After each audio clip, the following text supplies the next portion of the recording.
Sufyan bin Uyainah rahimahullah, seorang ulama besar ini menyatakan, sesungguhnya Rasul Shallallahu Alaihi Wasallam adalah parameter tertinggi, timbangan tertinggi. Segala sesuatu ditimbang dengan parameter beliau. Segala sesuatu ditimbang dengan standar beliau. Semua yang beliau lakukan dan semua yang ada dalam diri beliau itu semua parameter, baik akhlak beliau, sejarah kehidupan beliau, petunjuk beliau, itu semua parameter. Fama wafaqaha fahuwal haqq. Apabila sebuah hal atau sebuah sikap sesuai dengan apa yang ada dalam diri beliau, maka itulah kebenaran. Dan apa yang menyelisihi beliau, itulah kebatilan.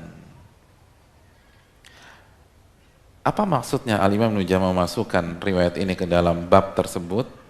Maksudnya, Al-Imam Ibnu Jama'ah ingin menjelaskan kepada kita bahwa kalau ingin mengikuti sunnah Rasul, ikutilah secara kafah, secara totalitas, jangan secara parsial. Sebagian orang ketika mengklaim mengikuti sunnah, itu hanya dari sisi penampilan. Walaupun penampilan bagus. Hanya dari sisi sholat. Sallu kama ra'aitumuni usolli. Sholatlah kalian sebagaimana kalian melihat aku sholat. Ya, sholat adalah ibadah terbaik di dalam Islam setelah syahadatain. Sholat bagus, tapi jangan hanya sholat. Karena semua dari beliau itu adalah parameter kebenaran. Selain sholat, zikir, penampilan, janggut misalnya, cingkrang, atau hijab, atau cadar, akhlaknya juga harus ikut Nabi SAW. Adabnya harus mengikut dan berkiblat kepada Nabi SAW. Itu baru mengikuti sunnah secara kafah, secara komprehensif. Jadi kalau sholat ngikuti Nabi, lisannya juga harus berusaha mengikuti Nabi SAW. Kalau hajinya, manasiknya, khudhu anni manasikakum, ambillah dariku manasik haji kalian, pemilihan katanya juga harus mengikuti Nabi SAW. Manajemen emosinya juga harus mengikuti Nabi SAW. Nggak bapernya juga harus mengikuti Nabi SAW. Semua harus ngikuti Nabi, nggak boleh setengah-setengah.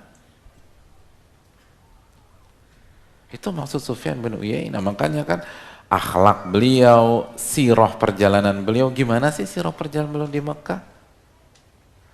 Gimana beliau sabar ditimpukin, bayangkan, ditimpukin di Taif.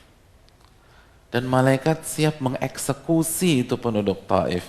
Apa kata beliau? Gak usah.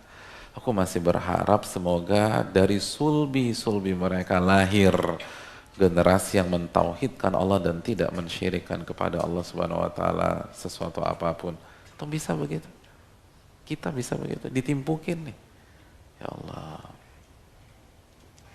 Nah itu tuh dilatih, hadirin. Gimana nggak dendaman? Gimana punya akhlak gampang maafin orang? Katanya kan sunnah Nabi. Ini sunnah Nabi ini. Sunnah Nabi kan bukan hanya satu, bukan hanya dua. Ini sunnah Nabi.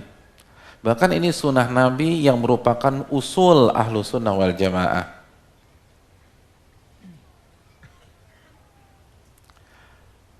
Sunnah Nabi yang merupakan prinsip ahlu sunnah wal jamaah. Sebagaimana yang disebutkan oleh Syekhul Islam Ibnu Taimiyah di dalam kitab Al-Aqidah Wasithiyah.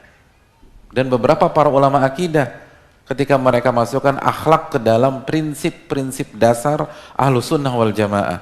Jadi ini bukan sunnah yang parsial. Masalah akhlak Bukan masalah furu, tapi masalah usul. Atau kan sering dengar masalah furu, masalah usul. Masalah akhlak, masalah usul hadirin. Bukan saya mengatakan, Al-Imam Ahmad bin Abdul Halim.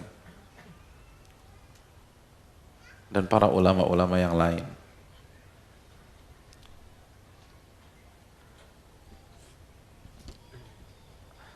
Makanya beliau mengatakan wa ya'taqidun makna qauli Nabi SAW akmalul mu'minina imanan ahsanuhum khuluqa wa kama qala. Ahlu sunnah wal jamaah sangat meyakini makna sabda Nabi SAW, orang mukmin yang paling sempurna imannya, yang paling baik akhlaknya. Yang benar-benar yakin tuh bahwa akhlak yang mulia itu adalah parameter keimanan. Oleh karena itu, hadirin yang dirahmati oleh Allah, kalau kita mengaku ahlu sunnah wal jamaah, kalau kita mengaku mengikuti sunnah Nabi SAW, kita harus belajar adab.